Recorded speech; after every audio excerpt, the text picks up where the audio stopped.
fique muito bem informado. Acompanhe diariamente as notícias mais relevantes da Baixada Santista, acessando o site e redes sociais do Diário do Litoral.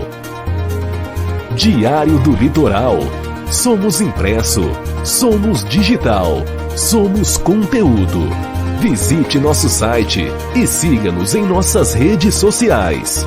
www.diariodolitoral.com.br.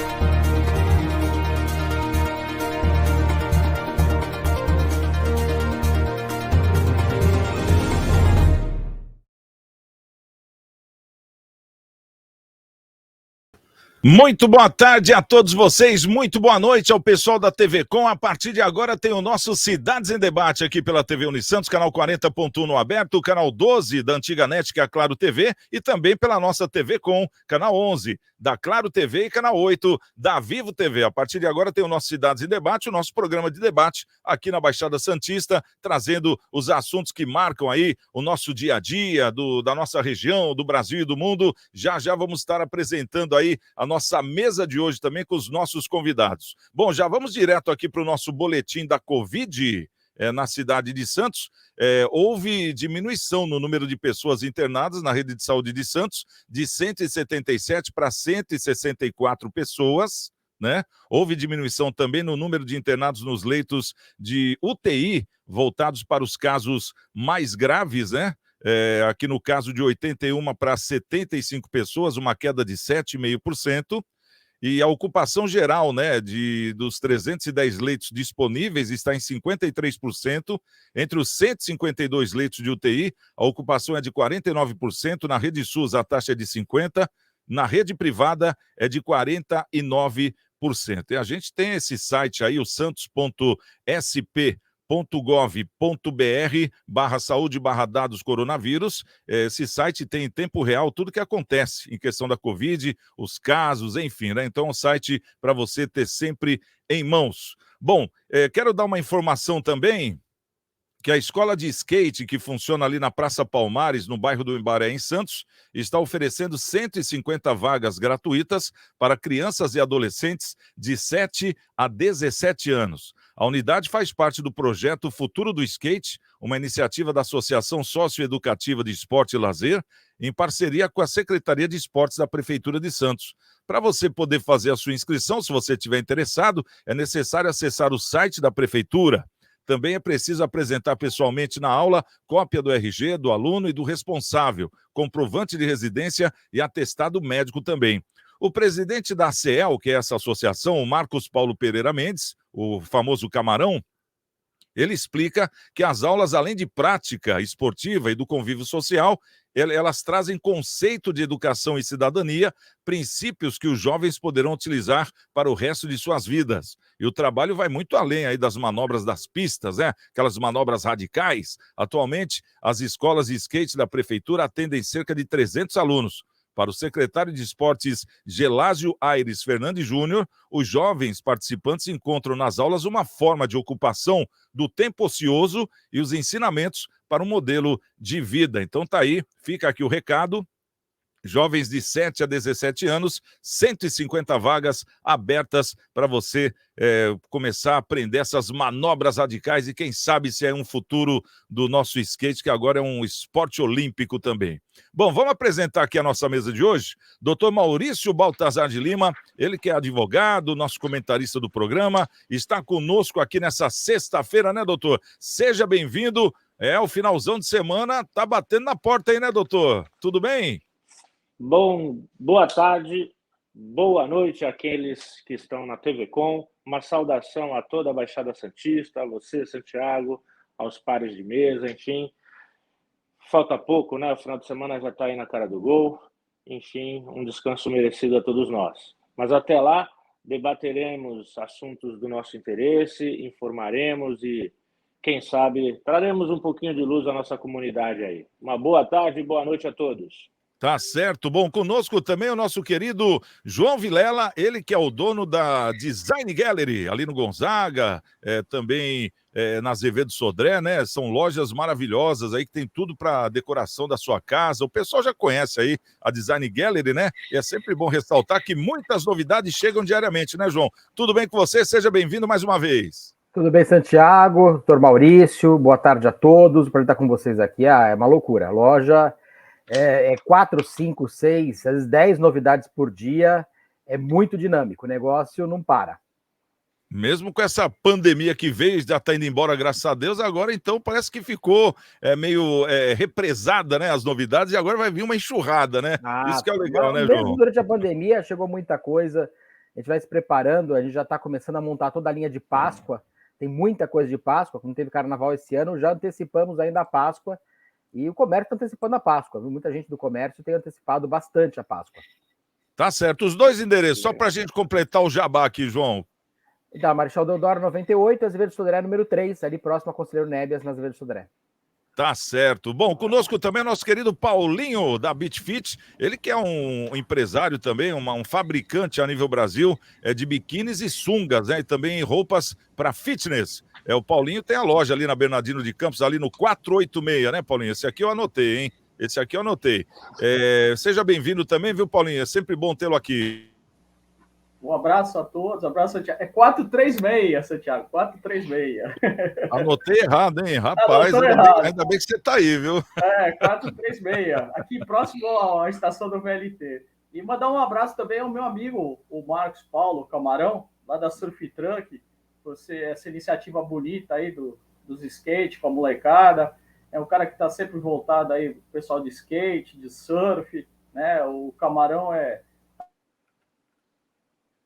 um cara que faz bem aí para a cidade, muito legal, um empresário também que pensa bastante na cidade. Bacana, e é bom a gente ver o skate, né, como um esporte olímpico e agora também educativo, né? Isso que é bacana, eu gostei dessa teoria deles aí, agora vamos pôr em prática, né, para essa molecada, 150 vagas, já atendem 300 skatistas, então um projeto grande, bacana a gente poder estar divulgando isso. Bom, vamos trazer aqui já a nossa primeira pauta do programa de hoje, então, dessa sexta-feira, e claro, né, a gente vai ter que falar sobre esse assunto, inclusive é um assunto que está sendo muito comentado, eu acho que a gente pode tirar algum proveito, assim, do lado positivo, né, de um comentário tão forte quanto foi. Depois da Procuradoria-Geral da República, a PGR, agora o Ministério Público de São Paulo também abriu uma investigação criminal contra o youtuber Bruno Ayub, mais conhecido como Monark, né, por apologia ao nazismo no programa Flow. O inquérito, instaurado nessa última quarta-feira, vai ficar sob responsabilidade do Grupo Especial de Combate aos Crimes Raciais e de Intolerância. O apresentador defendeu o direito de ser antissemita no episódio que foi ao ar na última segunda-feira, dia 7, com participação inclusive dos deputados federais Tabata Amaral, do PSB de São Paulo, e do Kim Kataguiri, do DEM de São Paulo. Aspas. Eu acho que tinha de ter o partido nazista reconhecido pela lei. Fecha aspas. Foi o que disse o Monark na live. A declaração viralizou nas redes sociais e levou ao desligamento do youtuber sob pressão dos patrocinadores. O Ministério Público de São Paulo diz que o conteúdo nazista e antissemita da fala é inquestionável. Bom, arrumou agora uma coceira para a cabeça, né? Doutor Maurício, juridicamente, como proceder nesse caso aqui, dessa apologia, vamos dizer assim? Veja bem, Santiago, esses jovens que têm se destacado aí no mundo da internet, eles têm que se atualizar, eles têm que se preparar para que eles... Nosso Brasil é organizado por um conjunto de normas jurídicas que estão aí à disposição de todos, e a própria Constituição não permite que ninguém se defenda dizendo eu não sabia que existia uma lei. E há uma lei no Brasil, a Lei 7.716, que traz o nazismo como um todo, o crime, a apologia de qualquer modo, com lei ou sem lei, fabricando itens, enfim, qualquer...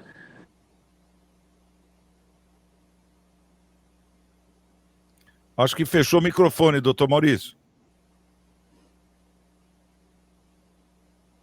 Desculpa. Melhor dizendo, os jovens de hoje que estão se destacando aí no mundo da internet e tal, têm que se preparar melhor para as suas atividades, porque existe uma lei vigente no país que proíbe terminantemente qualquer apologia ao nazismo, né? Qualquer apologia ao nazismo. Então, trazer esse assunto em público, sem os cuidados da lei, né?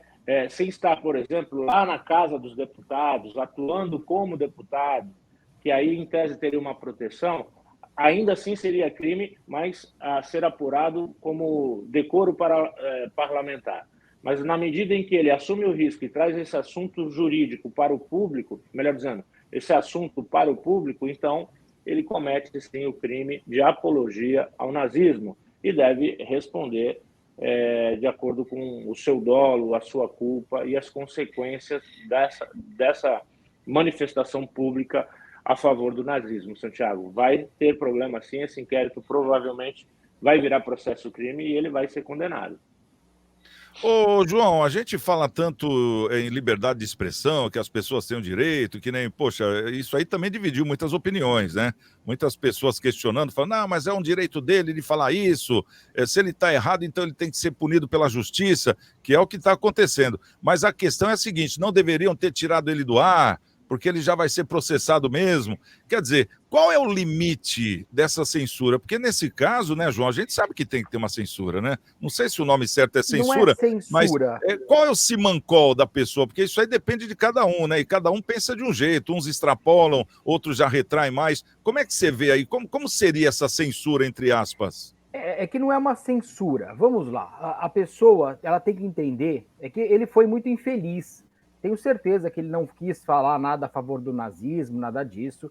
Mas quando ele veio que ele falou, acho que tem que ter um partido nazista legalizado, isso aí é uma falta completa de consciência e de saber o que foi o nazismo. Porque as pessoas têm aquela noção vaga. E isso aconteceu no mundo. Então, se você for para Auschwitz, você vai ver uma placa lá dizendo isto aconteceu, pode acontecer de novo. Por isso que é toda essa repreensão quando você quer lidar com as questões sobre o nazismo, por exemplo. O nazismo foi algo muito grave, que é uma questão de supremacia racial. Isso matou 6 milhões de judeus durante a Segunda Guerra Mundial, mas não é só isso. É um formato que pode influenciar os jovens que não tenham preparo, que não têm maturidade, que não têm conhecimento, achar que foi algo relativizado ou que foi algo bom, ou que pode ter alguma justificativa pelo que aconteceu. E isso tem acontecido em vários lugares do mundo, infelizmente. Por isso, nós temos que tomar muito cuidado, porque ele não tem noção, ele tentou comparar com o comunismo, ele tenta comparar com outras coisas que também são ruins, são totalitaristas, tem uma série de problemas, mas o nazismo fala sobre supremacia racial, e você não tem o direito de ficar exaltando ou falando que acho que poderia ser legalizado. É uma coisa que falasse assim, eu sou a favor da escravidão. Alguém pode falar hoje em dia que é a favor de criar um partido escravocrata? Já houve no passado. Mas será que é possível? Claro que não. É claro que nós temos que defender. É a mesma coisa que falar, o PCC pode ser um partido político. Legalizado, por exemplo. Não pode legalizar certas coisas. Não dá para legalizar certas coisas. Então, nós temos que tomar todo um cuidado, conhecer a história. Nós temos que conhecer a história para não cometer os mesmos erros. Porque as pessoas, elas são imaturas no seu conjunto. Elas têm dificuldade de entender certas coisas. E podem ser, infelizmente, influenciadas. As pessoas que estão na internet hoje, têm grandes seguidores, são influenciadores.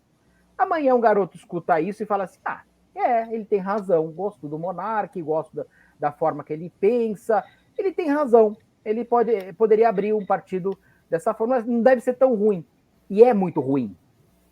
O nazismo foi uma das piores coisas que aconteceu na humanidade, e isso não pode deixar germinar, porque as pessoas entram nessas histórias, muitas delas por desconhecimento, e acabam achando que aquilo tem um fundo de verdade.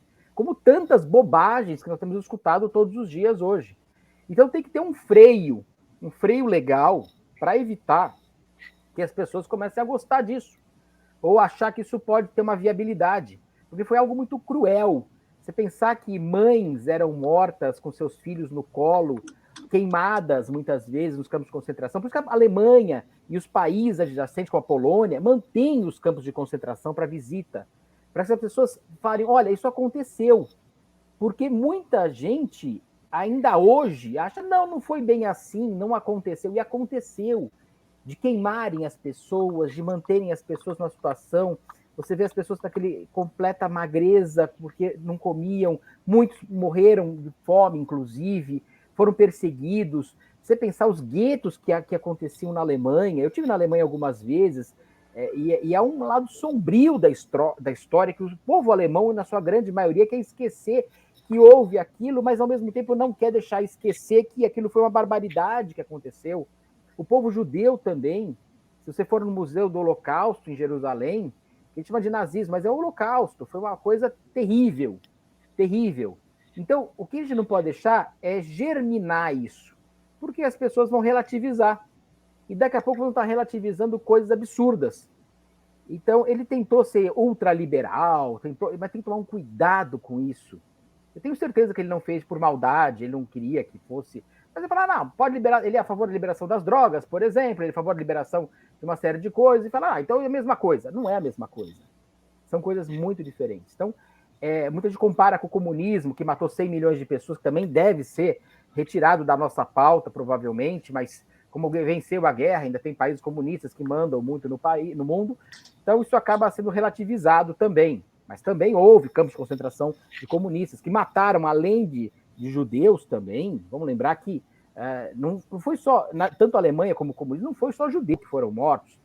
Muitos judeus foram mortos, mas ciganos foram muito mortos, homossexuais também, que até hoje tem uma perseguição muito grande contra os homossexuais. Então, houve uma perseguição contra os próprios alemães mesmo, na Alemanha e na Rússia, contra próprios russos. E vamos lembrar algumas coisas interessantes da história, que o Hitler não era alemão, ele era austríaco. E o Stalin não era russo, ele era da Geórgia, que não tem nada a ver com a Rússia, entre aspas. Né? Tem outra língua, tem outros costumes, tem uma série de coisas. Então a gente tem que entender que a história é mais complexa do que a gente imagina. A gente não aprende tudo que tem que aprender de história. É isso que é importante, a gente saber que não dá para você abrir mão em relação ao Holocausto, porque isso aconteceu. E eu vou repetir a frase que está lá em Auschwitz. Pode acontecer de novo se nós não tomarmos cuidado. E é uma coisa muito importante que você falou, João, das coisas que têm que ser ditas mesmo, têm que ser analisadas, né, as palavras, para que não caiam na normalidade. Isso. E a gente vê, por exemplo, genocídio é uma palavra que começou no Holocausto. Essa palavra foi inventada no Holocausto. O genocídio. Eles não tinham uma palavra para definir o que estava acontecendo ali e inventaram a palavra genocídio, que a gente sabe que é hoje, que vai direto a essas cenas do Holocausto. Então, quer dizer, e hoje as pessoas acham que o genocídio é uma normalidade, tanto que chamam o próprio presidente de genocida. E não sabem o que estão falando. Aliás, a revista Isto É cometeu um crime gravíssimo quando ela colocou uma foto do presidente Bolsonaro como nazista. Ela fez isso numa capa de revista. Isso é gravíssimo também. E não vi a mesma repreensão. Também é muito grave o que tem acontecido de certos meios de imprensa chamarem pessoas de nazistas ou fascistas com uma facilidade muito grande sem comprovar. Então comprove que é. Porque isso é muito grave. Você ser chamado de algo, mesmo que você seja, hein? Mesmo que você seja, tem que tomar muito cuidado com isso. Porque é algo que não pode extrapolar a ponto de virar vulgar, como você falou agora, de ser comum. Ah, fulano é fascista. Peraí. O que é isso? Não pode. Também não pode. Paulinho, a gente vendo essa facilidade que as pessoas hoje têm de trazer esses termos ruins, né, da humanidade para o dia a dia, para a política, para a sua vida, para as amizades, né? Como eu já vi amigos chamando o outro, seu genocida, né? Quer dizer, na brincadeira. Mas quer queira ou não, é uma brincadeira que tem que ter um alerta. Como é que você vê essas atitudes das pessoas que usam esses termos assim hoje em dia? Onde isso vai parar? Terrível, né? Terrível, seu Thiago. Isso aí a pessoa ela não tem um pingo de discernimento, de saber da história, né? Mas voltando lá no caso do Monark, lá do programa do Flow, quando aconteceu esse problema, né, você sabe que eu tenho um monte de amigo meu judeu, eu trabalho com o pessoal judaico, e aí eu fui ver, né, eu fui assistir o programa todo na íntegra, né, o que aconteceu lá, porque a gente tem que tomar nossas decisões pelos fatos reais, né, não porque a mídia está colocando ou coisa parecida. E eu fui ver lá o que aconteceu. O que acontece, ele estava defendendo a legalização do partido nazista no Brasil, né? E comparando com partidos, por exemplo, de extrema esquerda, como comunista, PSOL, essas coisas todas. Só que a história, ele esqueceu de um pequeno detalhe. No estatuto do partido nazista, tá? A supremacia da raça ariana em cima das outras raças é estatutária. Então, o que quer dizer isso? Quer dizer que o povo alemão ele tem que ser genuinamente alemão. Vou dar só uns dados históricos aqui, né? Porque o que aconteceu em 1933, né? Quando o partido nazista chegou ao poder. Existiam grupos negros na Alemanha, que pouca gente sabe disso. É da minoria mesmo, pessoa que estuda história, que conhece alguma coisa, que sabe. E esses negros, para continuar morando na Alemanha, eles foram obrigados a se esterilizarem, para não ter relacionamento com mulheres alemãs. Então, isso é um absurdo. Isso é o partido nazista. É a supremacia de uma raça sobre a outra. No estatuto do Partido Comunista, não existe esse tipo de coisa. Então, que nem o João falou, é verdade, que o comunismo matou, muitas vezes, muito mais do que o próprio nazismo na guerra, também é uma verdade. Houve o cerco da Polônia, houve o cerco da Ucrânia, milhares de pessoas morreram, mas no estatuto do partido não existe um extermínio ou uma sobreposição de uma raça sobre a outra. Então, é um negócio absurdo, é você querer conversar com uma pessoa que está olhando para você e vai querer te eliminar, entendeu? Isso é o partido nazista. Então, o nazismo é um negócio a ser totalmente execrado na nossa sociedade, entendeu? A gente tem que lutar, que o João falou, para que esse tipo de coisa não aconteça nunca mais. Eu acho que nem o Dr. Maurício falou, é a falta totalmente despreparo desses jovens para tomar esse tipo de posição, para falar sobre isso. Eu acho que para pessoas falar sobre esse tipo de assunto, ela tem que ter saber um pouco de história, saber um pouco o que aconteceu, perguntar para os seus avós, perguntar, sabe, se você não tem conhecimento, tentar se informar para você não passar uma posição errada. Porque uma coisa é você defender a liberdade de expressão. Eu sou a primeira pessoa a defender. Eu acho que a liberdade de expressão ela tem que ser irrestrita.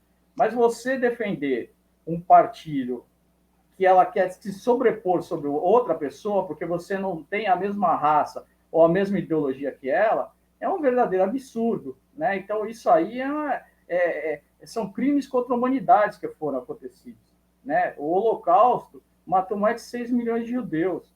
O Holocausto matou, quem o João falou, é verdade, matou homossexuais, matou ciganos, matou até próprios alemães, cara. Cara que não pensava, que nem o Reich, que nem o partido nazista, várias pessoas do exército regular... deficientes, né, Paulo?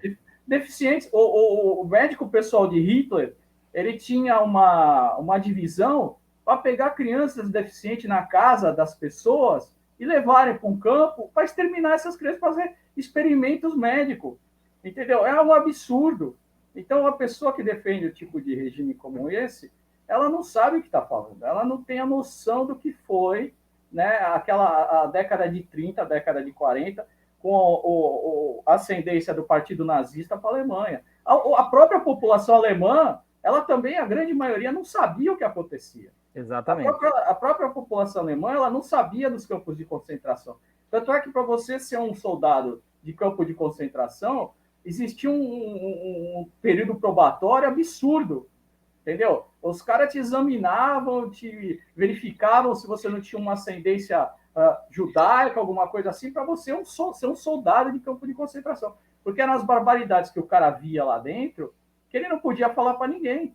Ele não podia falar para a família dele, para o vizinho dele, porque o que estava acontecendo. Então, grande parte da população alemã também foi uma surpresa o descobrimento dos campos de concentração, né? Então, cara, é um absurdo. Eu acho que ele tem que ser punido, né? Eu acho que financeiramente já está sendo, né? Que os patrocinadores, bancos que patrocinavam eles, parece que a Federação Carioca de Futebol também tirou o patrocínio. Eu acho que a pessoa, para emitir alguma opinião, a pessoa tem que se formar bem, e principalmente sobre o nazismo. E quando não domina, fica na sua, né? Essa que é a história, é uma segurança que a pessoa vai pegando. Agora, o que a gente nota, né, doutor Maurício, só para encerrar esse assunto, a gente nota que hoje em dia tem uma facilidade muito grande de informação. Eu acho que nós, que temos uma idade um pouco mais avançada, nós até aproveitamos mais esse conteúdo da internet do que os mais jovens, né? Do que a grande maioria deles. Porque as pessoas hoje, elas veem o título da notícia e elas não se aprofundam na notícia. Que nem pessoas, por exemplo, o próprio menino aí, o Monark, eu acho que se ele assistisse qualquer um dos vários documentários que existem na rede da internet aí sobre o que foi os campos de concentração, as imagens aterrorizantes que existem lá, né? Eu acho que ele mudaria na hora a opinião dele. Então, isso aí tem que servir como um exemplo positivo, né, doutor Maurício? Para a gente alertar os nossos jovens de que não só o título da manchete é a notícia toda, não é isso? Sem dúvida nenhuma, Santiago. É o fato em si todo, porque demonstra não só esse despreparo que a gente está exaltando aqui, um desconhecimento da história, como muito bem falou o João, mas também demonstrar a esses jovens que tudo tem uma consequência. E eles são influenciadores, eles estão influenciando um número muito grande de pessoas.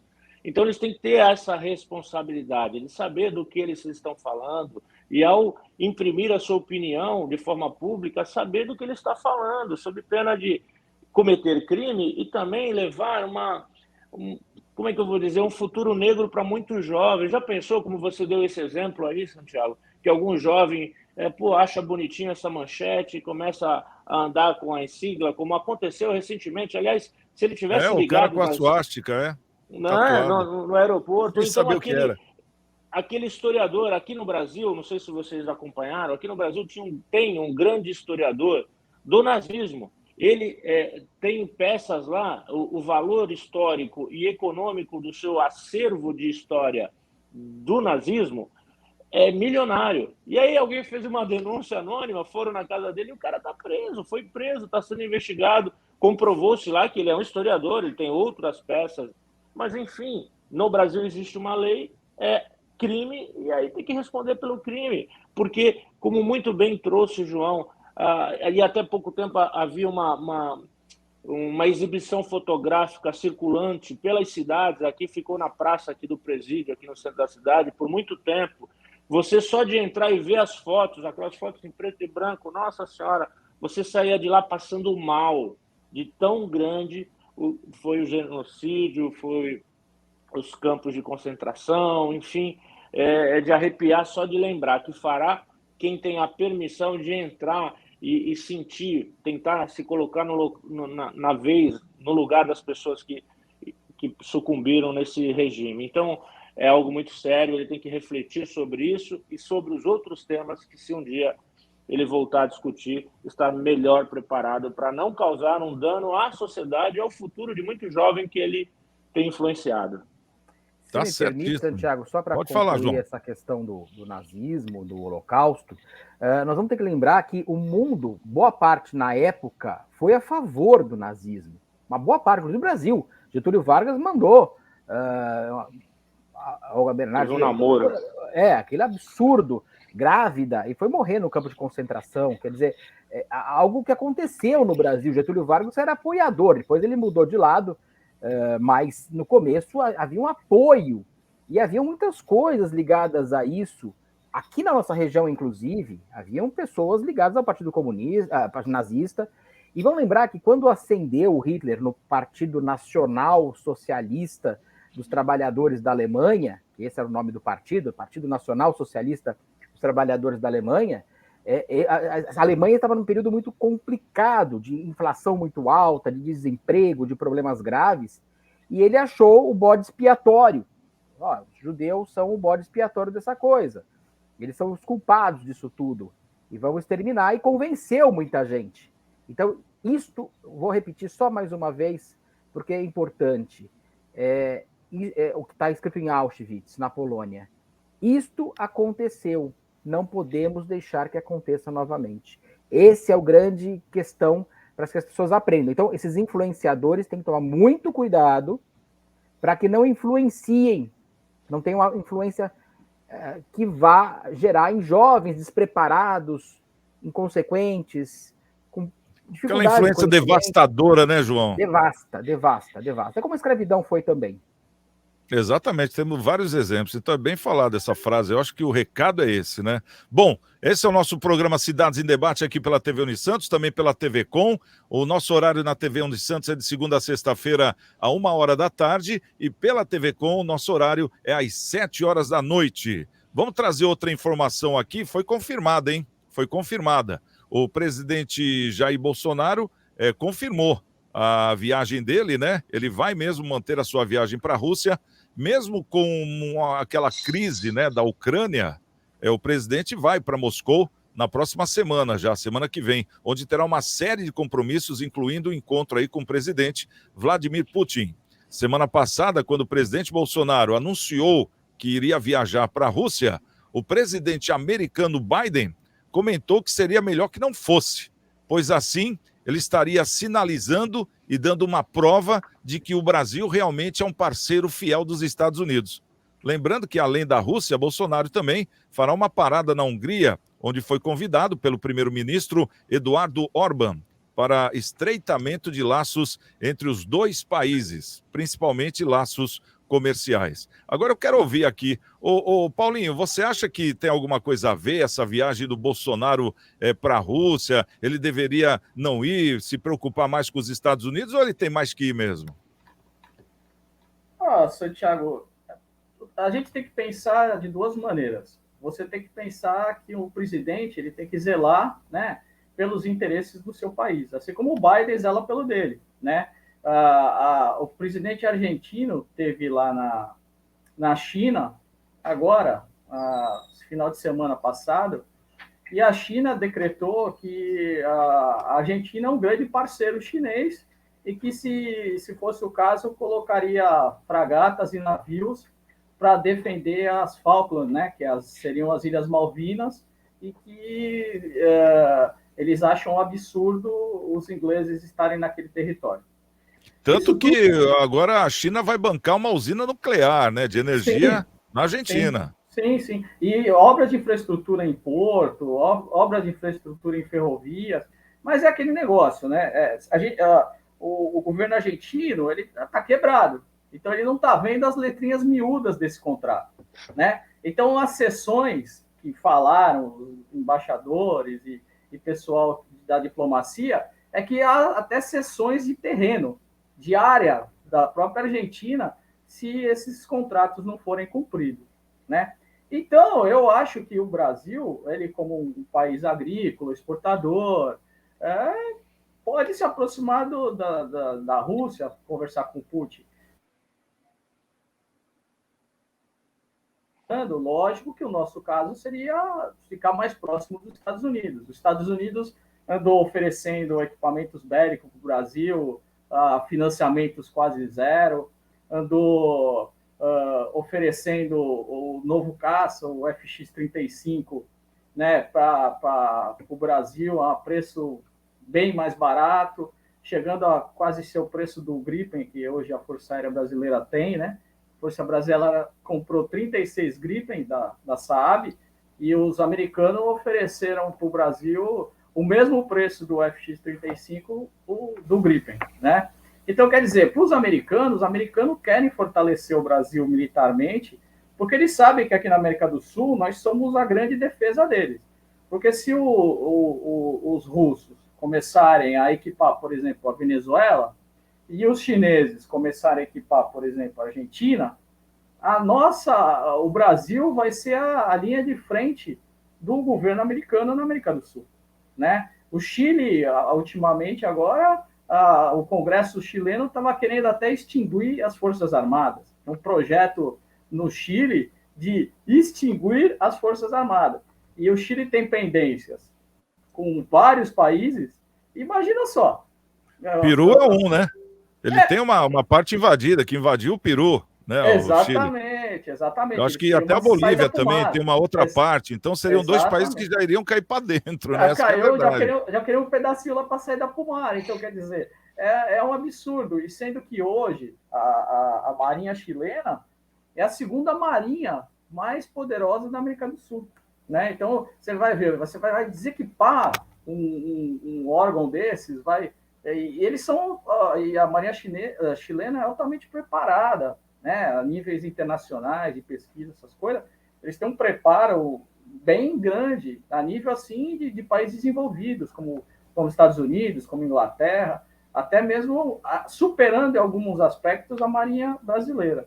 Então, eu acho que o Brasil ele tem que se posicionar mais certa, tem que começar a enxergar meio esse quadro geopolítico aí, que eu acho que muitas vezes o governo não enxerga direito, né? Tem essa crise na Ucrânia, né? Que os Estados Unidos estão se posicionando a favor da OTAN, mandando tropas e tudo, e a China, como eu falei, abraçando, encampando a Argentina, os russos querendo colocar mísseis antiaéreos aqui na Venezuela, e o Brasil com certeza vai precisar dos equipamentos americanos e da bênção do Biden. Né?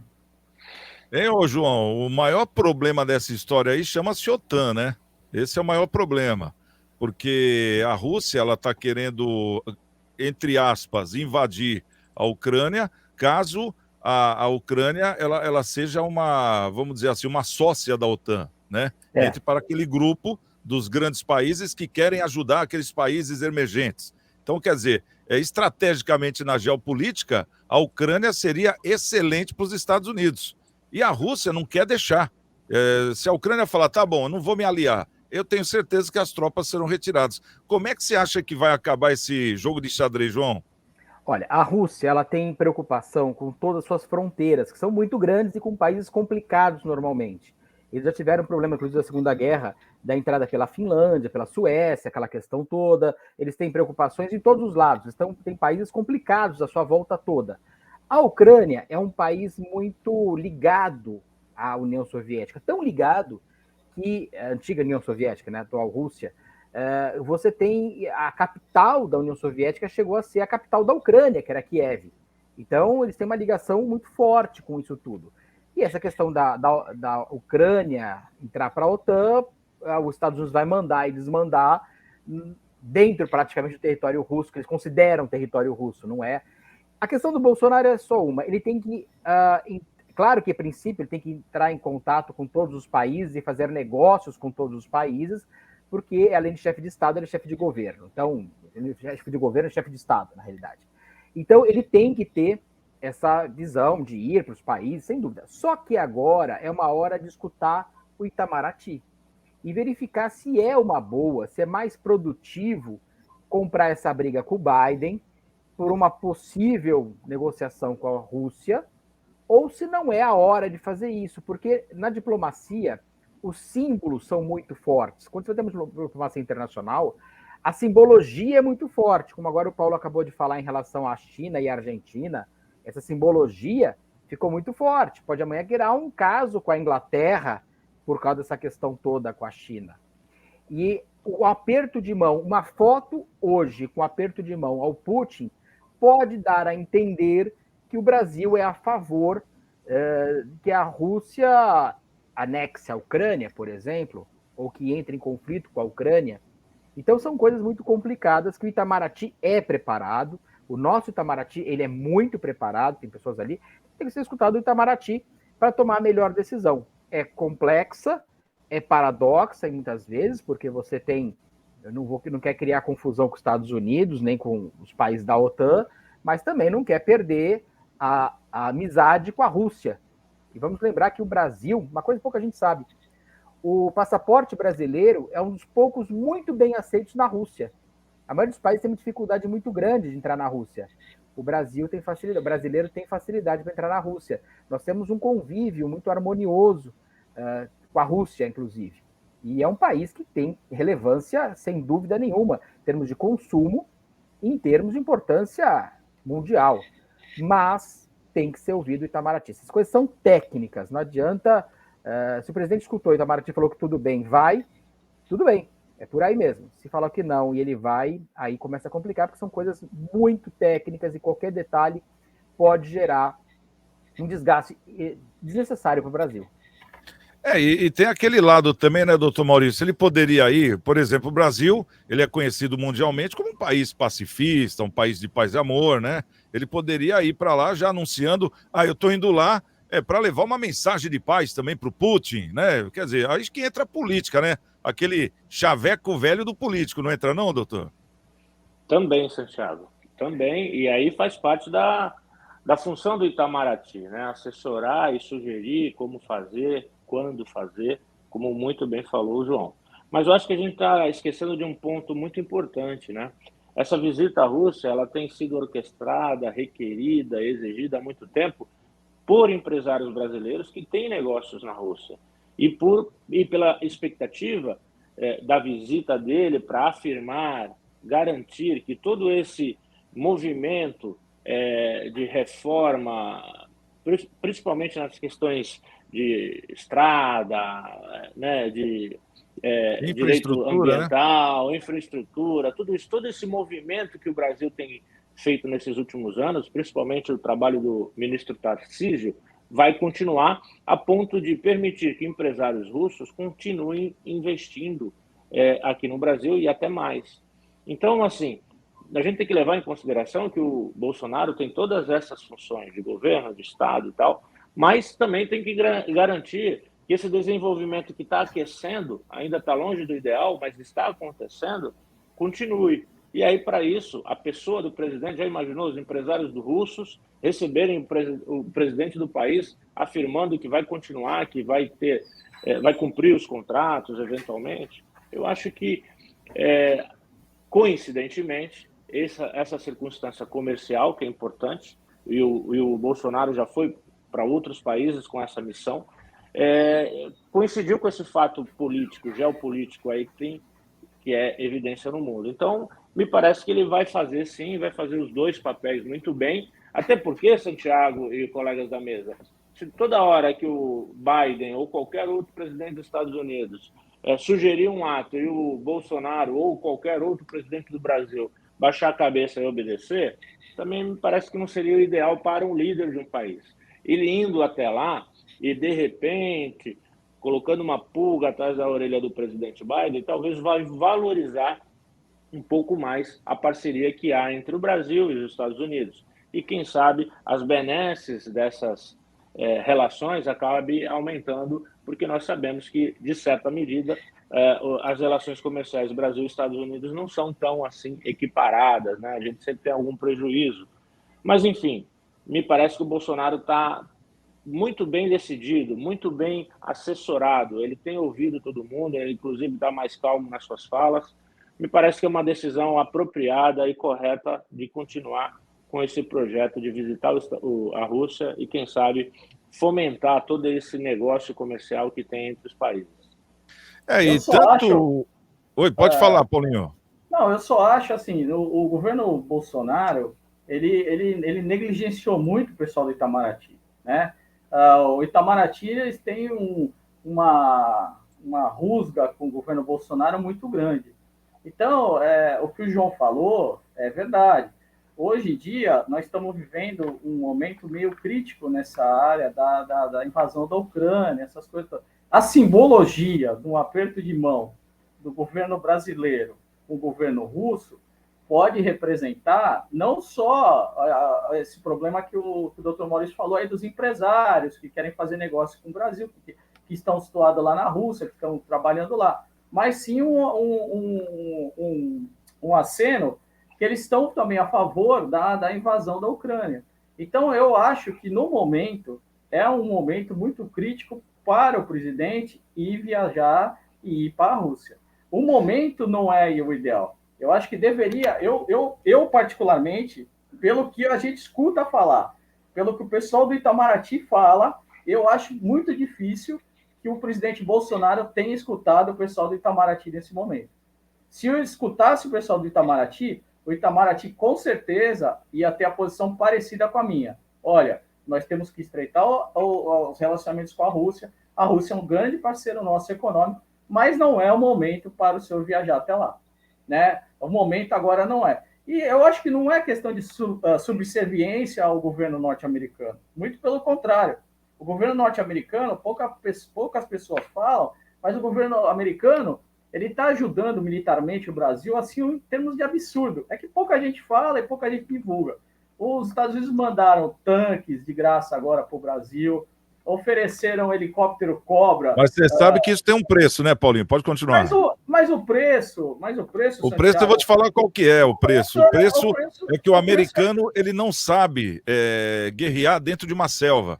E o exército brasileiro em selva é o mais preparado do mundo, então isso tudo tem uma troca, é isso que eu estou te falando. Os macetes dos americanos conseguirem sobreviver dentro de uma selva, tá nessa troca. Não, mas isso aí eu concordo com você, que a gente tem o SIG, né, o Batalhão de Infantaria de Selva na Amazônia, que é o melhor do mundo, mas não é essa a questão. A questão é que o governo norte-americano ele precisa de um escudo na América do Sul. Porque ele está vendo que os países que estão em torno de nós, eles estão se cercando de países que têm a ideologia comunista. Então, os Estados Unidos, o que os Estados Unidos quer fazer? Ele quer blindar o Brasil, para o Brasil ter condições de ser uma primeira linha de frente, por exemplo, contra algum ataque russo, contra algum ataque chinês, coisa que não vai acontecer, mas é uma mentalidade de Washington. Washington pensa assim. Então, o que você falou a respeito de guerra, de infantaria de selva, eu concordo.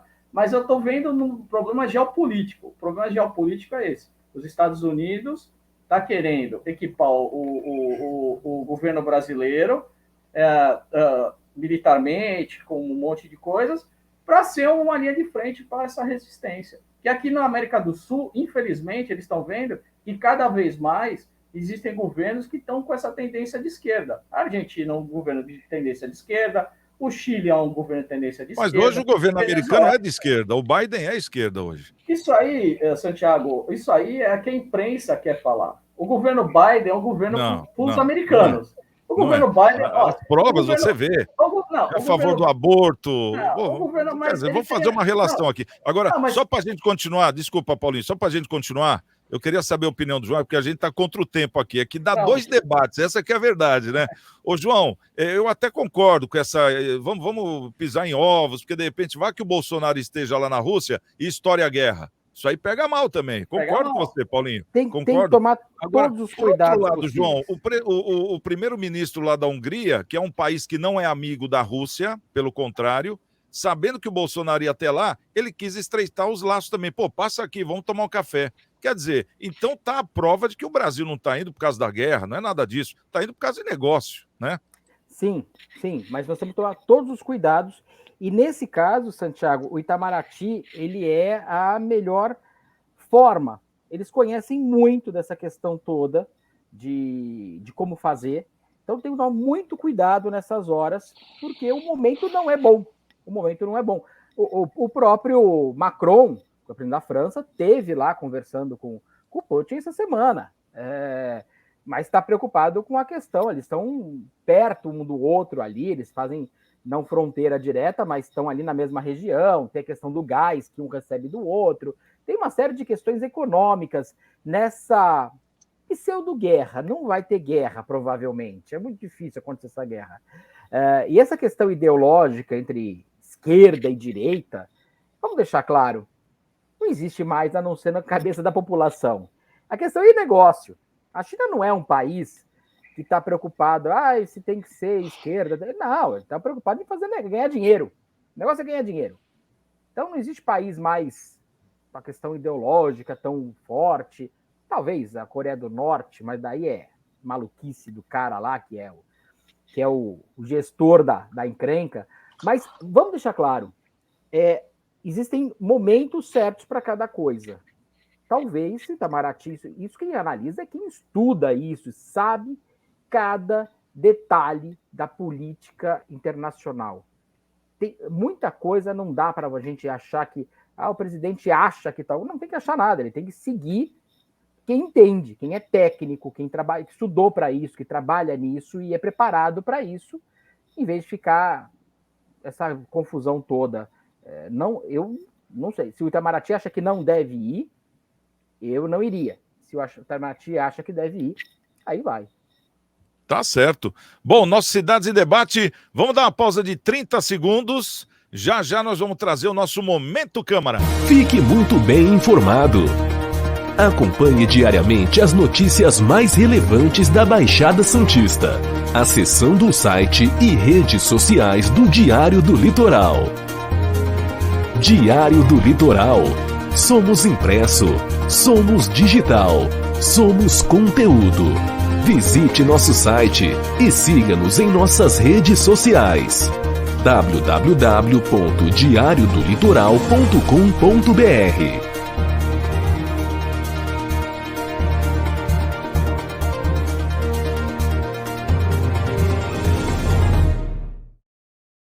É o nosso programa Cidades em Debate. Agora o Maurício Araújo trazendo as notícias das câmaras da Baixada. Tudo bem? Olha lá as notícias da Câmara Municipal de Santos. Hoje, olha, Santiago, vou falar de um PL que foi regulamentado, tá? Então o projeto de lei foi votado o ano passado, que foi a criação do Disque Árvore. A gente comentou aqui no programa, né? E agora ele foi regulamentado. Criaram-se as regras para o projeto de lei, né? Porque assim, às vezes o executivo manda um projeto de lei com algumas coisas e aí precisa normatizar, precisa criar as normas, né, de como essa lei vai ser implantada. Isso é muito comum, a gente vê isso em leis federais, por exemplo, que são criadas e depois fica a cargo dos municípios, ou o estado ou o município, criar as normas para pôr em prática a lei, né?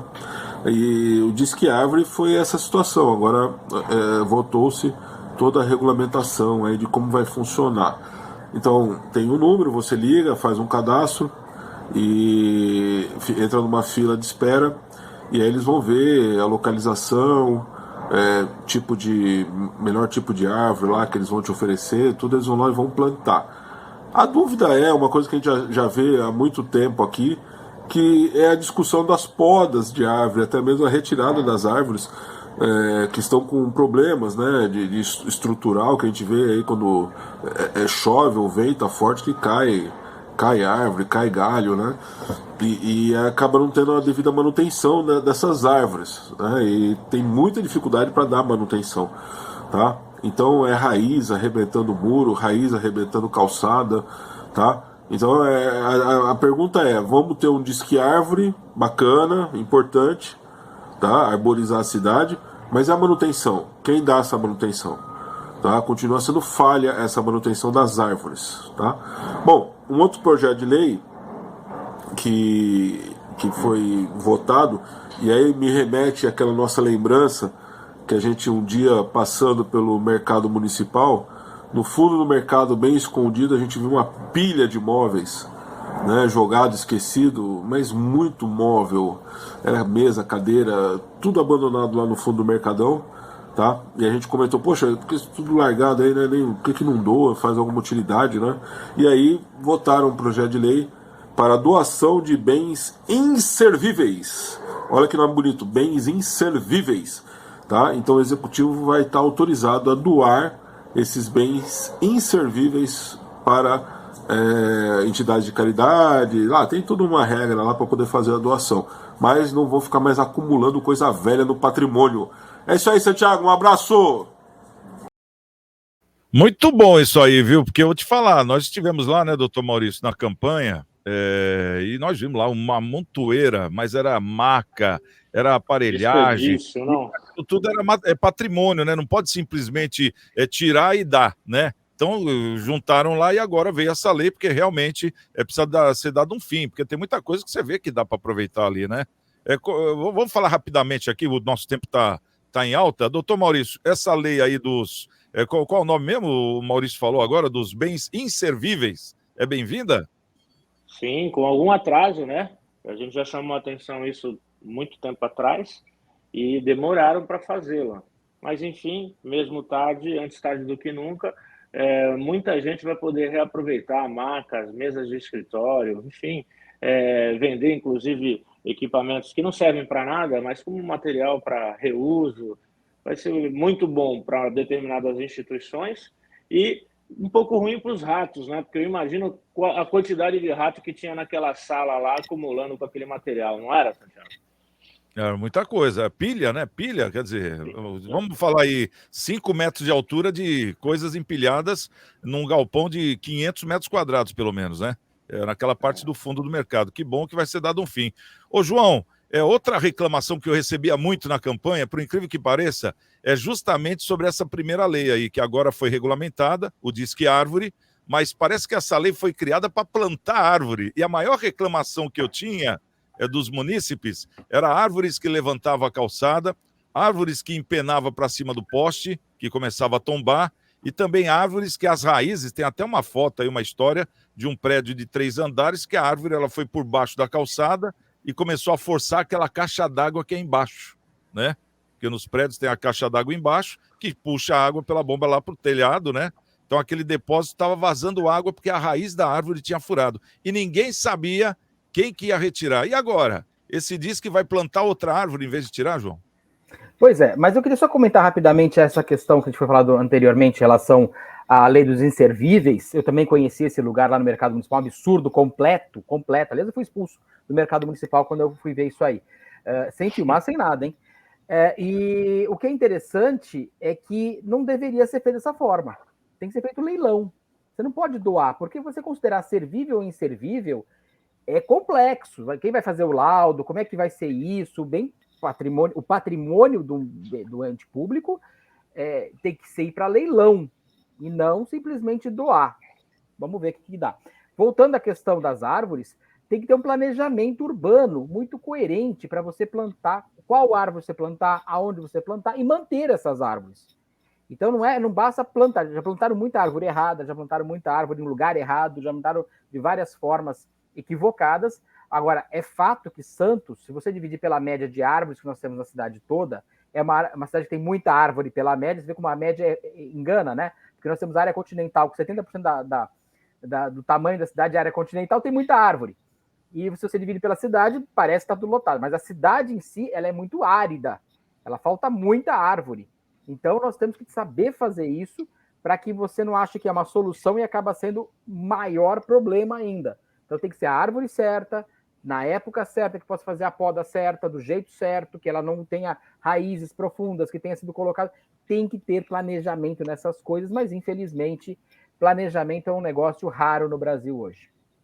Ô, Paulinho, 30 segundos, escolhe um dos dois assuntos, ou da árvore ou dos bens inservíveis. Eu acho que eu vou escolher os dos bens inservíveis. Eu concordo com o João. Eu acho que deveria haver um leilão, né? Esse negócio de doação o negócio pode ficar muito direcionado, pode haver um apadrinhamento aí nessas doações. Eu acho que o leilão seria um negócio mais transparente, a gente saberia quem arrematou esses lotes e o dinheiro voltaria para o caixa da prefeitura.